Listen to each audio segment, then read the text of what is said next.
Ben Fisher. I'm with thehostingnews.com, and I'm here at HostingCon 2014.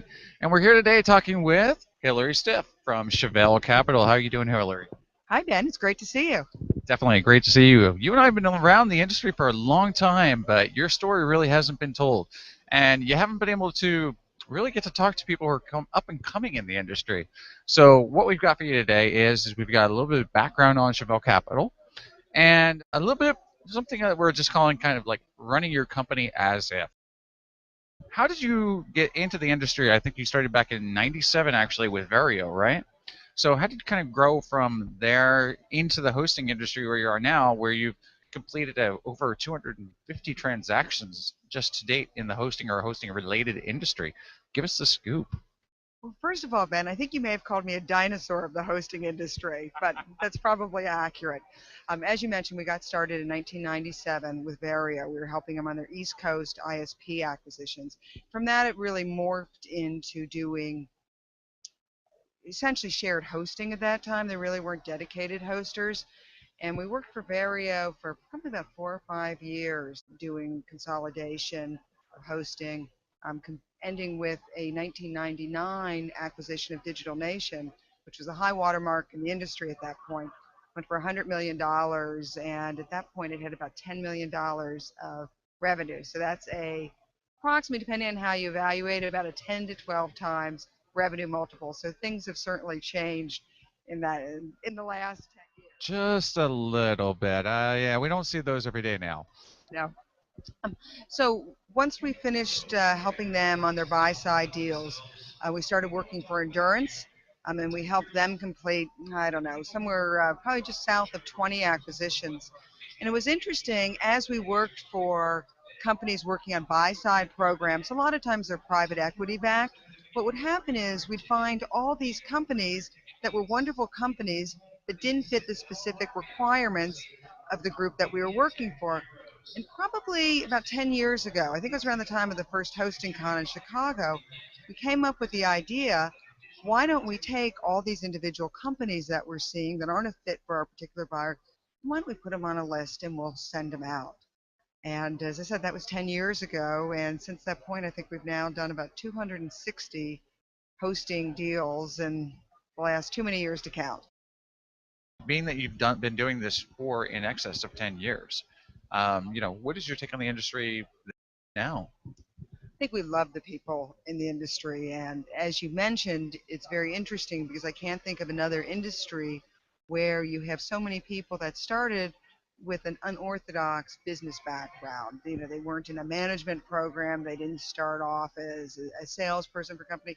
A lot of them, as you mentioned, out of their dorm room or maybe sometimes even their basement, had a love for computers, and they created a business out of that. So it's been tremendous to work with these people, these young entrepreneurs with so much energy. And I think probably the major difference that we've seen is maturation of the industry during that time period. You can run a good company now and still have flat revenues, and it's just we're in a different industry, not a different industry, we're in a different market than we used to. Right, the marketplace has changed. But remember, it's still an attractive business. I mean, just because it doesn't have the characteristics that it used to have 10 or 12 years ago, but the cash flow from these businesses are tremendous, and the opportunities to continue to sell them additional products to customers to help solve issues and help them grow and do their, whatever, if they're selling pocketbooks or if it's a restaurant or if it's a hotel, there's still tremendous ways that you can help that customer, and it's still a good business. The cash flow is tremendous. It's just a bit of it has different characteristics than it once did. Yeah, I'm totally agree, 100%. What would you say your most interesting deal? Well, the big ones are always fun, and some of the big ones had a lot of drama. I think I mentioned to you before, we did the Digital Nation deal at the end of the 90s, and that was the first $100 million deal in the hosting space. At that time, I think the revenues were about $10 million, so it was over a 10 times revenue multiple. Well, unfortunately, revenue multiples have certainly come down a bit since then. iPowerWeb with Endurance was a lot of fun. I mean, a lot of those companies are ones that we stalked for years before we finally got them done. So it was very rewarding when they finally closed. But to be honest with you, sometimes the most rewarding are the ones that we're adding the most value.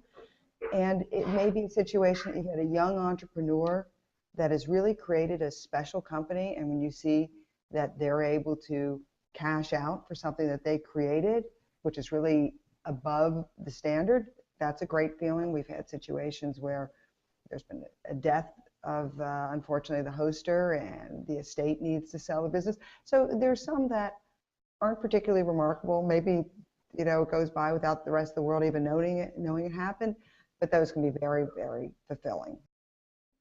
Even if the end goal is not to sell, that one of the things they can do is they can talk to you just to learn a little bit more to how better effectively run their business. We've been in the business, as you mentioned in the beginning, since the late 90s. There are so many hosters out there we've never done a transaction with. We love to talk to and keep up to date, and we've been talking to them for 10, 15 years. We are always happy to give back to this industry. It's been such a terrific industry, and we'll always sit down with people and talk to them about what we've seen work before in terms of tracking metrics and what may be important for their business. And as you said before, this may be I'm thinking about selling in 2 years question, or it may be I just need to run this business a little bit more professionally than I have in the past, and kind of upgrade from a decision-making perspective and to really understand fundamentally what's occurring with your business. What are your top 5 tips for running a successful business and to prepare to basically run it as if? When you create these businesses, you really want to think about what is this going to look like in 5 or 10 years down the road? And I need to do things the right way today so I can build the foundations of this business. And so it really is critical to think, okay, well, when I have 15 customers, maybe I can just keep them all in an Excel spreadsheet. But that's not going to work when you have 15,000 customers.